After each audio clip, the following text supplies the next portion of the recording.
This is chapter 4. I think this is supposed to be in. This is supposed to follow both Juna and Valeria.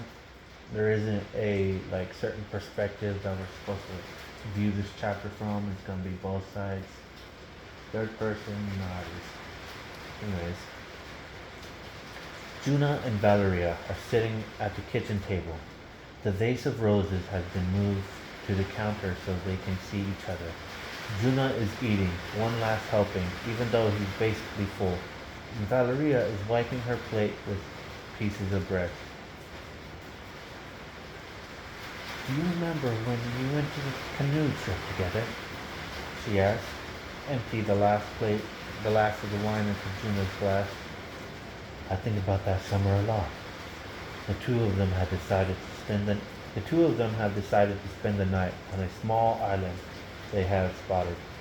It lay in an inlet and barely bigger than double bed, with soft grass, a few bare rocks, and 5 trees. Valeria wipes the lipstick from the rim of her glass. Who knows how differently our lives might have turned out if that storm hadn't blown in, she said without looking at him. I was in love with you in high school, he says. The same feelings washed over him again. I don't think it ever really stopped for me, she says. He puts his hand on hers, and she looks at him with shimmering eyes before picking up another piece of bread. Juno wipes his mouth on his napkin and leans back, making his chair creak. How's Lumi? Valerie asks. Is she okay in Paris? I spoke with her on Saturday. She sounds happy. She's going to a party at Krogan, which apparently is a gallery I should know about, and I'd asked if she was going to be out late and how she was going to get home. Don't worry, Dad, she said with amusement. She said she'd probably get a taxi, that I might have gotten a little annoying. I told her to make sure she sits up behind the driver and puts the seatbelt on. Okay, Valeria smiled. I realized she wanted to end the call, so I couldn't help telling her to take a photograph of the taxi driver's license and to send it to me and so on. She didn't send the picture, did she? No, he said, laughing. Young people want us to care.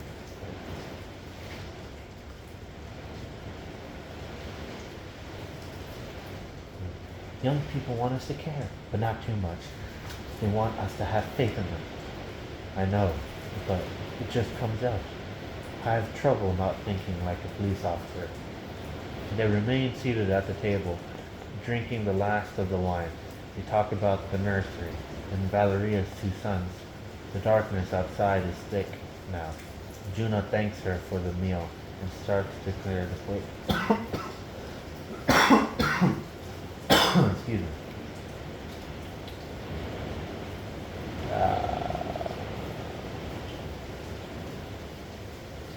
Thanks her for the meal and starts to clear the table. Would you like me to show you the guest bedroom? She says shyly. They stand up. Juna hits his head on the lights, which makes metal clanking sounds. They go up to the creaking staircase together to a narrow room with a deep window alcove.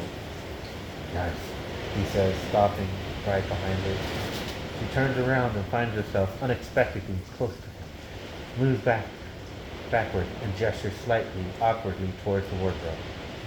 There are a few extra pillows in there, and blankets, if you're cold. Thanks. Or you can sleep in my bed, of course, if you'd like. Or you can sleep in my bed, of course, if you'd like. She whispers, taking his hand and leading him with her. She turns face to face. She turns to face him in the doorway to her bedroom, stands on tiptoes and kisses him. He kisses her back and puts her arms around her and almost picks her up off the floor.